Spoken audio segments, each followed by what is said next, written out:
minha gente, tudo bem? Hoje é Respondendo Perguntas. Novamente estou aqui como um não pastor qualificado para responder questões sobre absolutamente tudo. Assim como os pastores fazem, já que são formados na área de divinas. Mas o que importa é esse exercício crítico e contestador de podermos colocar em questão o monopólio sobre a palavra. E claro, isso aqui é uma certa brincadeira, com um tanto de humor, mas falando coisa importante, coisa séria. E nesse exercício crítico e contestatório, esperamos compartilhar as ideias de crítica ao monopólio da palavra. Primeira questão. Opa, Bruno, tudo bom? Tudo bem. Tô acompanhando o trabalho que você tá fazendo no YouTube e tô achando fenomenal.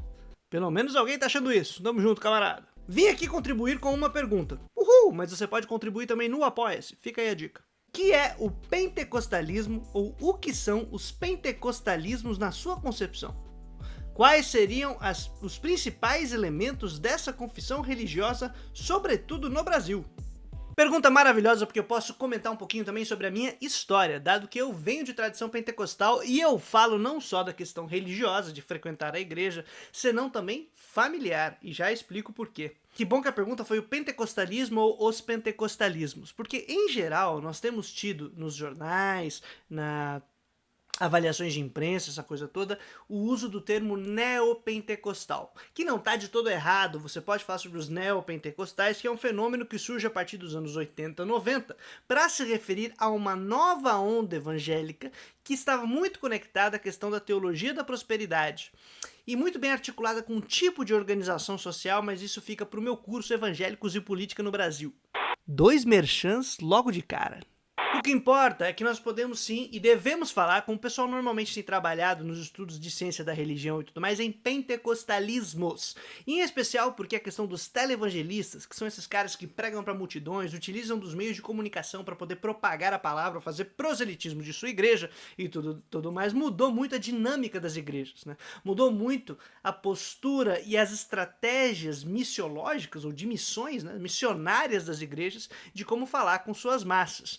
E isso acabou se misturando, obviamente, teologia, estratégia política, pragmática, de expansão dos seus domínios ou de sua própria denominação, e o pessoal foi correndo atrás, e aí várias instituições têm se adaptado e se adequado, e aí o pentecostalismo, que era algo bastante específico, agora tem várias facetas, tem várias caras, e aqui no Brasil, em especial, a gente tem um tipo muito específico de religiosidade, que é muito marcada pelas grandes igrejas, as mega igrejas, né, que se tornaram religiões de exportação, né? São igrejas que não apenas importam e bebem de tudo que vem de fora, mas que também começam a exportar as suas denominações e as suas estruturas institucionais. Então isso é algo bastante recente, particular e interessante de ser analisado. É óbvio que em outros países isso também acontece, mas no Brasil a gente tem mega igrejas, grandes denominações, espalhadas pelo mundo todo aí. De todo jeito, a origem dos pentecostalismos é no final do século XIX, começo do século XX, dentro do ambiente evangélico estadunidense, especialmente ou construído em torno de um cara chamado William Seymour. E isso é curioso de você ver. Eu vou colocar aqui na descrição alguns textos, artigos e vídeos que são interessantes de conhecer. No Brasil, eu recomendo 2 pessoas que para mim são as pessoas aí referência em pentecostalismo, que é o Gedeon Freire Alencar, a gente tem um react sobre ele, e a Marina Correa, que também estuda as Assembleias de Deus aqui, tem um conteúdo bacana. E tem a Jaqueline Teixeira, que estuda esses pentecostalismos mais recentes a respeito do que a gente chamaria neopentecostais. Tudo bem, então? Temos aí 3 pessoas importantíssimas para conhecer esses pentecostalismos. De todo jeito, no final do século XIX, começo do século XX, nos Estados Unidos, uma experiência propriamente ou marcadamente de pessoas negras, ex-escravizadas, filhos de ex-escravizados, que estão indo para as cidades nos Estados Unidos, num processo ali de acelerada industrialização, e numa conjuntura muito específica, acabam tendo a experiência da glossolalia, que é falar em línguas, né, que é ter aquele êxtase, trazem muito de sua particularidade mesmo, de sua própria tradição ancestral, tem uma mistura de coisas ali interessantes e muito potente, muito popular. E em seguida a gente vai ter daí experiências de brancos em especial operários, né, o pessoal pobre, branco, que começa a frequentar as igrejas negras, mas a gente tem aquele fenômeno nos Estados Unidos do segregacionismo, do racismo muito forte e explícito, e aí criam-se também igrejas pentecostais brancas, em que o grande lance era ter essa reprodução dessa experiência mística, de êxtase e tudo mais, só que agora no âmbito branco, né, que não seria dentro da igreja negra. E dessa tradição que vai se separando dos negros, nesse misticismo bastante específico, a gente vai ter as duas grandes denominações que vêm para o Brasil, porque o foco aqui é o pentecostalismo brasileiro, que são as Assembleias de Deus e as Congregações Cristãs do Brasil. São as duas maiores igrejas ou denominações pentecostais que nós temos. Vem no começo do século XX, muito influenciada pelas políticas de branqueamento e políticas propriamente eugenistas, né, de chamar imigrantes, imigração europeia, aproveitando as crises econômicas, produtivas e de guerra, né, as próprias crises imperialistas que estão tendo na Europa, depois também afetam os Estados Unidos. Essa galera vem pra cá, é incentivada a vir pra cá, ter pequenas propriedades ou trabalhar como operários nas cidades, que é o que aconteceu no caso, por exemplo, do Francescon, que é a galera que era de origem italiana, passa pelos Estados Unidos, tem encontro com uma igreja lá que eu acho que era dos Irmãos de Deus, esqueci o nome, mas é uma experiência que ele tem lá, mística pentecostal. Depois vem pra cá e trabalha com os imigrantes italianos aqui na cidade de São Paulo, fundando a sua igreja pentecostal. E por outro lado, dois suecos e uma sueca, né? Gunnar Wingren, Daniel Berg e também a Frida Wingren. São três personagens muito importantes para o surgimento das Assembleias de Deus, que vêm para cá nessas dinâmicas. Eles saem da Suécia, passam pelos Estados Unidos, tem uma experiência mística lá também, pentecostal, que já tem sua tradição também sueca, tem um monte de coisa acontecendo ali. Vem para o Brasil o Daniel Berg para trabalhar numa indústria de borracha, eu acho, no Pará, ou era elétrica, uma indústria elétrica. Eu tô confuso agora. Mas não importa, as referências que eu dei são interessantes, eu vou colocar aqui na descrição gente muito mais qualificada que fala a respeito. Mas aí eles vêm pra cá, tem uma experiência mística, fundam as Assembleias de Deus, começam a trabalhar como pastores nessas Assembleias de Deus, mas de uma maneira muito orgânica, imaginando que Jesus está voltando imediatamente, e numa estrutura de assembleias, ou seja, cada igreja, cada organização, que era na casa das pessoas, eram comunidades muito pequenas, tem autonomia e se organiza da maneira que quiser, da maneira que achar mais interessante. Não tem grandes convenções, grandes conexões entre as comunidades, senão muito solidariedade e tal. A partir dos anos 50, aí uma segunda geração de assembleianos, ou de elite, de lideranças assembleianos, começa a fazer um planejamento institucional e aí sim construir as convenções e as grandes denominações que nós conhecemos hoje como as várias vertentes das Assembleias de Deus e que hoje ocupam 80% da população mais ou menos.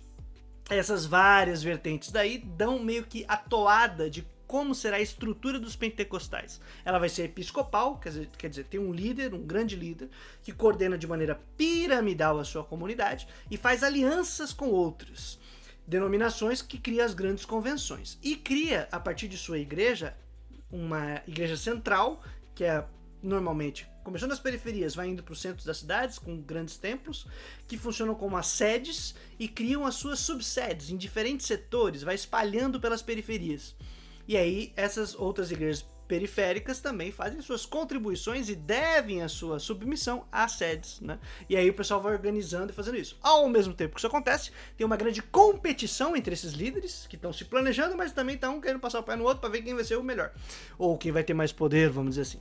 E nesse processo de institucionalização e de organização interna das igrejas, você vai ter aí as castas das classes médias que lideram essas igrejas, a membresia majoritariamente pobre, uma estruturação das sedes e das sucursais que ficam nas periferias e tal, que, né, e vai montando esses braços, essas redes, e uma capilaridade muito grande. E isso é insuflado a partir da metade do século XX, mais especial a partir dos anos 80, depois do grande processo de êxodo rural e expulsão das pessoas do campo para as cidades, que elas chegam e precisam de um apoio, precisam de alguma coisa, e as igrejas desempenham esse papel. Tudo isso eu trabalho no meu curso, falo de novo Evangélicos e Política no Brasil, acho que vocês podem acabar curtindo bastante, e você, camarada que fez a pergunta, também, e te agradeço por essa oportunidade de falar sobre pentecostalismo. Aí você fala, caramba, por que você tá pensando nesse monte de coisa? Tá valendo essas paradas? Meu nome é Bruno Reikdal Lima. Lima vem da parte do meu pai, e do senhor Vicente Lima, da senhora Jandira Lima, que são meus avós paternos e pessoas empobrecidas, que tiveram uma relativa ascensão social no processo de modernização capitalista brasileira, mas ainda na faixa pobre. E aí era uma membresia, os obreiros, a galera do chão de fábrica da igreja, ou do chão da igreja. Por outro lado, o rei Kidal vem da senhora minha mãe, avós maternos, os progenitores maternos, cujo meu bisavô, Alfredo Reikdal, é fundador da Assembleia de Deus Ortodoxa do Ipiranga, aqui em São Paulo, uma que já foi uma das grandes denominações assembleianas aqui desse país. Ele é de segunda geração de pastores assembleianos. E o meu tataravô, que é o sogro do senhor Alfredo Reikdal, Bruno Skolimowski, que foi da primeira geração de pastores e obreiros assembleianos, das Assembleias de Deus aqui no Brasil, ainda naquela parada muito orgânica e sem muito planejamento, que também se converteu, casou com a minha vovó Maria e tudo mais. Então eu tenho aí esse histórico de quem tava nas estruturas de poder e de quem tava na membresia. E isso aí acabou fazendo parte da minha história e da minha trajetória. Me ajuda bastante a compreender bastante coisa dessa dinâmica toda. Beleza? Caramba, falei demais. Mas foi um conteúdo interessante que eu tô ligado. De todo jeito, pra gente continuar produzindo esse tipo de trabalho, esse tipo de vídeo e mais outras coisas que a gente tem feito, dá uma força aqui no Apoia-se, o link tá na descrição, você pode me dar uma ajuda, a gente só tá conseguindo desenvolver esse trabalho, porque chega todo mês uma graninha, ainda que pouca, do Apoia-se, dos cursos que eu tô ofertando, o pessoal tá se inscrevendo, eu agradeço do fundo do coração, vocês que têm participado dos cursos, me ajudado no Apoia-se, e também de doações que o pessoal manda no Pix. E assim, sem sacanagem, gente, eu fico até emocionado porque o mês passado o negócio foi apertado aqui em casa e vocês ajudaram demais. Agradeço do fundo do coração, não tenho como retribuir, de verdade. E de todo jeito, só espero produzir um conteúdo cada vez melhor, agradeço mesmo. Se você puder dar uma força, ajuda a gente aí. Segunda questão: partido de vanguarda ou partido de massas? Os dois. Acho que a gente depende de organizações distintas para momentos distintos e, na verdade, qualquer tipo de auto-organização popular que conseguir fazer alguma mobilização efetiva que transforme alguma coisa nesse mundo, eu tô junto. Apesar de que sou filiado a um partido cuja estratégia é de massas, o que não significa que não seja importante você ter o planejamento de vanguarda e uma combinação de diferentes estratégias, porque o que mais importa é a gente conseguir a revolução desta bagaça. Mano, lembro de uma vez, numa conversa, você falou sobre as mulheres que aparecem na genealogia de Jesus. Fui falar da importância delas para minha namorada e não consegui explicar direito. Haha, tu conseguiria falar delas novamente? Por favor! É claro! Cara, isso é uma das coisas que eu mais gosto em estudar os textos bíblicos, quando eles nos surpreendem e nos fornecem recursos fundamentais para a crítica da realidade social. De todo jeito, eu vou colocar aqui na descrição, se eu não esquecer, um artigo a respeito disso e alguns vídeos de conversas que tivemos sobre a genealogia de Jesus, especialmente no Evangelho de Mateus. Por quê? Porque as genealogias são distintas, com propósitos diferentes, não são complementares. Já fica aí a primeira dica.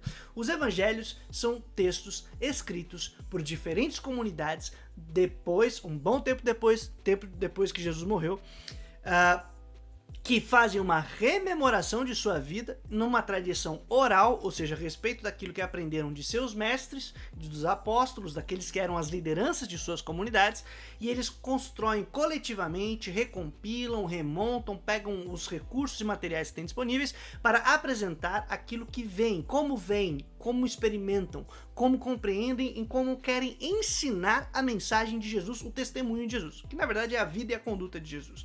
Então, o mais importante na leitura dos evangelhos são as diferenças. Na genealogia de Mateus, nós temos a indicação de 5 mulheres, e é uma genealogia toda construída, repleta de símbolos, a escolha do número 5, não, de ser mulheres e tudo mais. Eu vou colocar um artigo bem legal a respeito disso. Mas o fato é, são 5 mulheres: Tamar, Raabe, Ruth, Betseba, ou a mãe de Salomão, e Maria. Essas 5 mulheres têm em comum situações que elas têm que enfrentar de tabu, tanto sociais quanto sexuais, e sempre tem algum elemento aí no meio. Então, se você traçar o significado, as histórias, a simbologia de cada uma dessas mulheres, você vai encontrar um movimento muito crítico à maneira como tradicionalmente se percebia de uma posição patriarcal de quem seria Jesus e tudo mais. Então, tem uma mensagem aí por trás muito forte. Se você pegar Tamar, Raabe, Ruth, a própria mãe de Salomão, Betseba ou Maria, todas elas estavam envolvidas em alguns conflitos que, do ponto de vista moralista, são muito complicados. Mas é a partir destas mulheres que vem o Filho de Deus. E aí é uma imagem muito forte para quem conhece e conecta esses símbolos, percebe esta linha narrativa que está ali.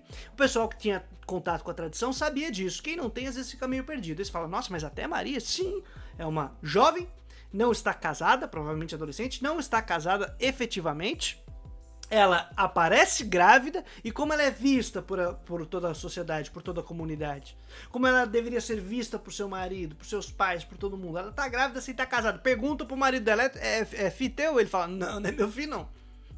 Então, todos esses tabus estão envolvidos aí, mas é dessas pessoas, ou dessas personagens que se rememora e se compreende quem é o Filho de Deus. E obviamente que essa genealogia é montada para ensinar isso pra gente. Tá? Ninguém foi atrás de documento, porque não tinha, pra achar onde é que estava Jesus e quem eram seus pais, mães, avós e tal, não tinha esses registros aí.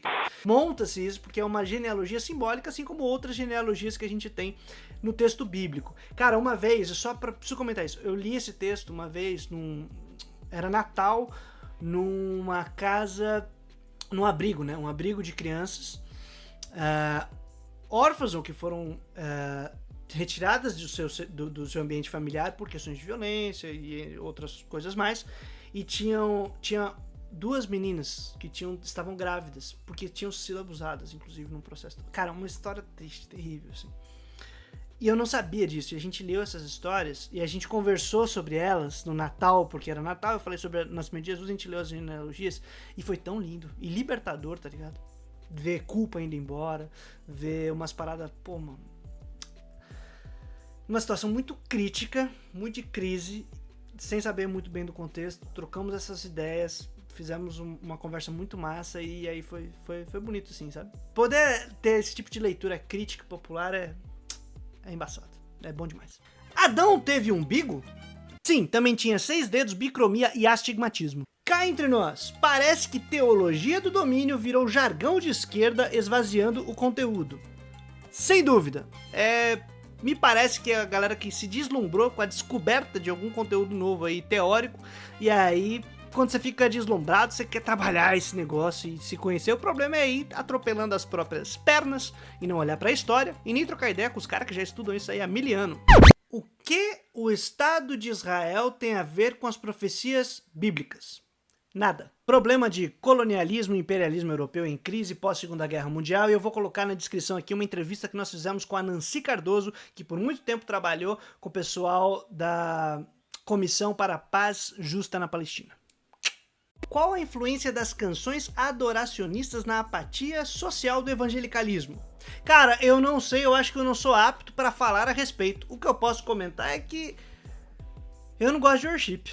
É gosto pessoal, obviamente. Qual sua opinião sobre a ética protestante e o espírito do capitalismo de Weber? Um clássico, excelente e fundamental para você compreender sociologia e sociologia da religião. Fica a dica aqui, se você estiver na plataforma do Instituto Conhecimento Liberta, lá tem um livrinho didático de introdução ao pensamento de Weber, chamado Para Pensar com Weber, as raízes religiosas da racionalidade moderna, que é de minha autoria. De onde tiraram que o tal fundo da agulha de Marcos 10 era um portão?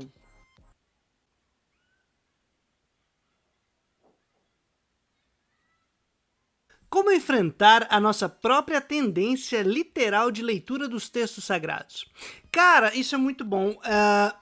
No meu caso, eu não tenho como dar uma regra para todo mundo. No meu caso foi a possibilidade de, durante o seminário, quando eu estava fazendo teologia, ter tido contato com a leitura popular da Bíblia. Porque ela fornece pra gente recursos e ferramentas para você se apropriar do texto e começar a ler e discutir com o texto. Discutir com o texto, conversar com outras pessoas, fazer um debate muito mais amplo e aberto. E aí você não tem mais medo de fazer certas questões, certas perguntas, certos questionamentos ao texto que antes trariam problemas. Você já se freia a fazer certas perguntas ao texto. Antes de fazer, já tem um bloqueio que é você imaginar, pô, mas a resposta aqui já é perigosa. Isso aqui já vai levar para um caminho que não tem saída. E a gente vai começando a ficar preocupado de como fazer encaixar esse texto com a realidade. A partir da leitura popular da Bíblia e dos recursos que ela pode fornecer pra gente, você não faz mais isso. Você encara o texto, você enfrenta ele, e você começa a ler e aprender outras coisas. Então tem tanta essa questão da prática, de ler e não ter medo de perguntar ao texto, de fazer questionamentos, e aí ao mesmo tempo você ter acesso a autores, autoras e práticas de leitura que são muito mais abrangentes, críticas e abertas. Eu, vez por outra, faço algumas referências aqui no canal, e eu vou referenciar novamente Nancy Cardoso e Carlos Mesters em português. O pessoal do CEBI produz bastante material interessante, tá? Então fica essas dicas de ter esse tipo de apoio, fazer essas discussões e não ter medo mais de questionar. E aí você vai aprendendo certos instrumentos e encontrando instrumentos para ler e enfrentar criticamente o texto. Acho que essa é a grande sacada. Não leia sozinho também. Lê em grupo, debatendo e sem medo de debater. Qual é a melhor forma de compartilhar essas descobertas da leitura popular da Bíblia sem levar uma tijolada? 100 metros rasos. Vai treinando, vai se preparando para você poder ser um atleta e correr suficientemente rápido antes de receber um apedrejamento. O grande lance é, depois de você aprender certos instrumentos, ter certos contatos, começar uma prática muito específica de leitura popular da Bíblia, você organizar grupos, começar a ler junto, começar a discutir junto, começar a fazer um tipo de análise a partir da sua realidade, a partir da realidade da sua comunidade, tentando solucionar os próprios problemas, encontrar aí soluções e caminhos, e ler o texto aí de maneira cada vez mais franca, crítica e dialogal, de conversa, de comunidade. E claro, se tiver contato com outras pessoas que também estão formando suas comunidades, é excelente. O grande problema é fazer esse tipo de prática de leitura popular ou de tudo mais de cima para baixo, que é o que os pastores fazem no culto de domingo, é o que a gente imagina que faz. Você vai dar uma aulinha, o maluco vai chegar lá, dar uma aula e bancariamente, da cabeça, e depositando lá nos alunos, nos fiéis, na membresia, e aí ó, aceita isso aqui que isso é a verdade, dá resultado final, dá produto feito, não dá instrumento, não dá ferramenta, aí é errado. É distribuir ferramenta, modos de interpretar, instrumentos para que as pessoas possam ter relativa autonomia diante do texto, e aí fazer os questionamentos, as descobertas, os debates de maneira cada vez mais ampla. Quem sabe eu consigo aí organizar à distância, o que é muito ruim, porque o melhor é presencial, grupos de leitura popular da Bíblia. De todo jeito, você já tem, como eu já comentei aqui, o Centro de Estudos Bíblicos no Brasil, o próprio CESEP, que também é uma instituição muito bacana, e o pessoal do Departamento Ecumênico de Investigações lá na Costa Rica. São alguns grupos que produzem bastante conteúdo muito bom sobre leitura popular da Bíblia, que pode ser útil. Existem exemplos históricos de interação entre comunismo e religião? Sem dúvida! Vou colocar mais uma vez aqui na descrição o livro do Roland Bower, Red Theology, infelizmente ainda só em inglês, mas que você pode acessar daí várias indicações históricas, relatos e tudo mais sobre essa relação entre comunismo e religião e nos processos revolucionários. De todo modo, aqui na América Latina a gente também tem bastante material a respeito da relação entre cristãos, majoritariamente católicos durante o século XX, mas também hoje evangélicos, né? E os processos revolucionários que ocorreram, ou as tentativas de processos revolucionários que foram combatidas, enfrentadas e tudo mais. E esses já são dados e elementos sobre essa relação entre comunismo, ou movimentos revolucionários, comunistas, socialistas e o cristianismo. Olhar para a história ajuda infinitamente a gente a superar esses preconceitos e começar a compreender que religião e política somos nós, seres humanos, que fazemos. Como começar a ler Marx e o socialismo? Gosto muito da TMI, que é a Teologia da Missão Integral. Eu acho que se você começar a ler Marx e se aproximar do socialismo, você vai ter um sério problema com a questão da Teologia da Missão Integral. Johnny perdeu o brilho, coitado. Mas isso não necessariamente é um problema. A grande questão é que para ler Marx não é fácil, obviamente. Para se aproximar de questões socialistas também não necessariamente é muito acessível. Então eu sempre coloco aqui nos vídeos referências, indicações e tudo mais. Com respeito a você ter uma primeira abordagem ao pensamento marxista, eu em geral recomendo pro pessoal as aulas do José Paulo Neto que a gente tem aqui no YouTube. porque elas são muito didáticas e acessíveis. É óbvio que todo movimento comunista, marxista, etc., tem sua própria maneira de ler, tem debates teóricos, pragmáticos, políticos, partidários e tudo mais. Mas eu acho que é uma primeira abordagem. A segunda coisa é um primeiro texto de Marx, escrito pelo Marx, que é mais acessível e apresenta suas ideias, eu acho que é Salário, Preço e Lucro, que é um texto relativamente curto, meio que de palestra, e que já dá ideias do que Marx pensa.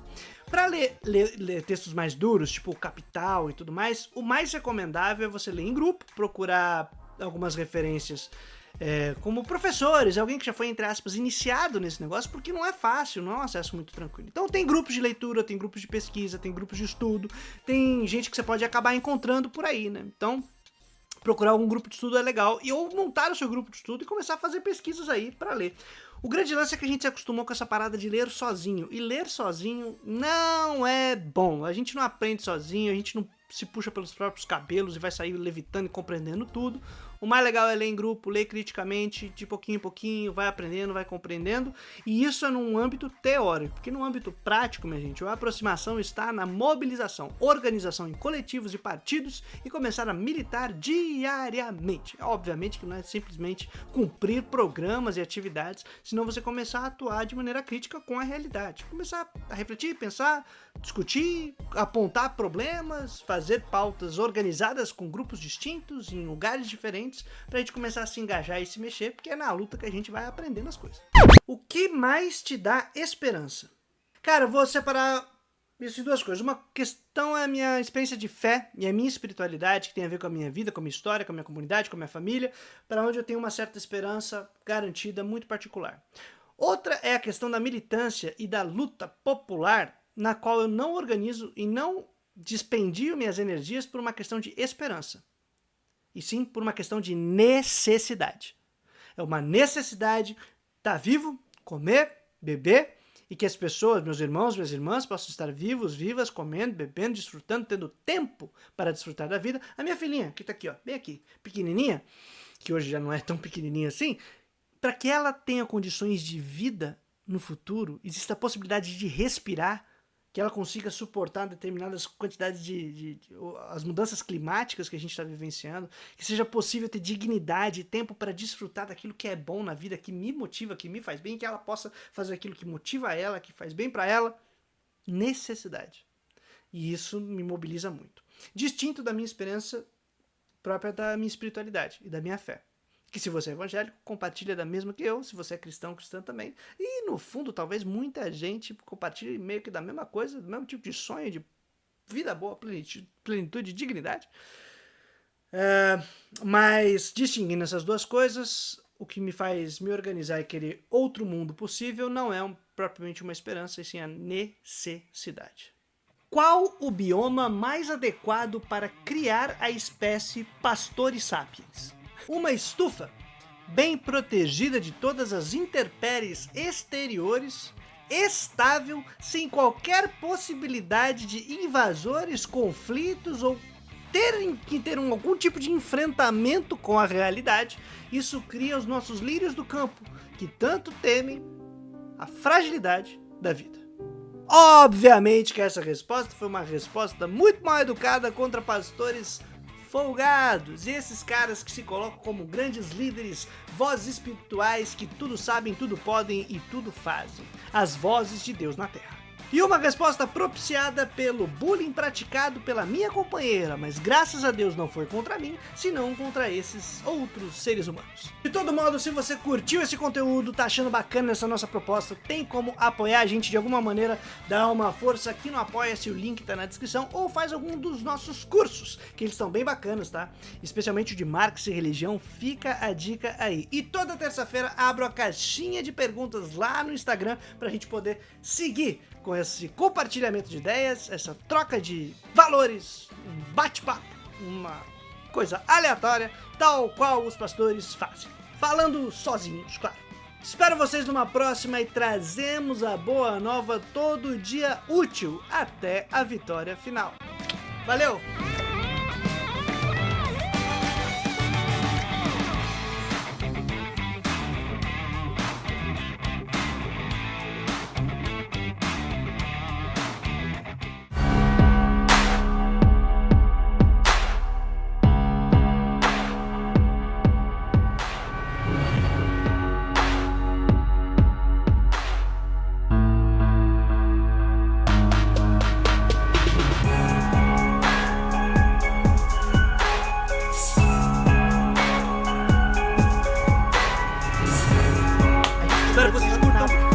Bora lá!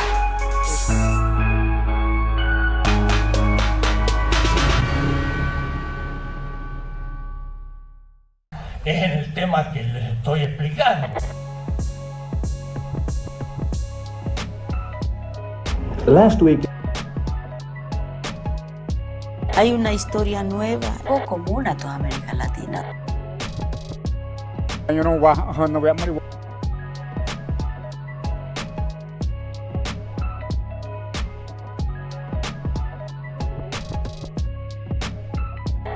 Una ética en la liberación. Hasta la victoria final.